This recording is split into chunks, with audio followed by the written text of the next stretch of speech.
Okay, so wait lang. Ganyan kasi hindi ko na rin makamulit, pero dapat hindi ganyan ang tapak. Tatapakan naman sa smoke belting yan. Hindi pwedeng gala. Wait, tumama lang. Hindi nga yung sinasabi ko, ma'am.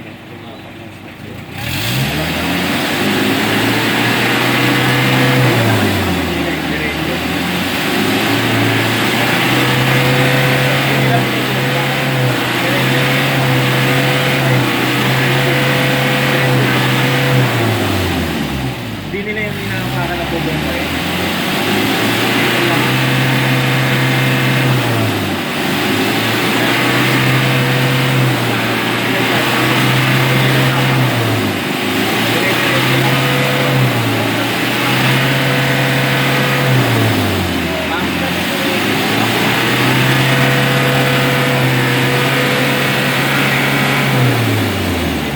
Twice a week dapat naglilinis ng tambo. So, pag nilagyan pa yun pag okay pa yung oil mo, wala ka na talagang negative one siya.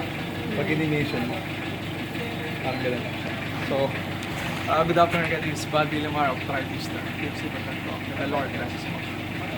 So, yung pagkakapump ko, hindi ko siya binibigla.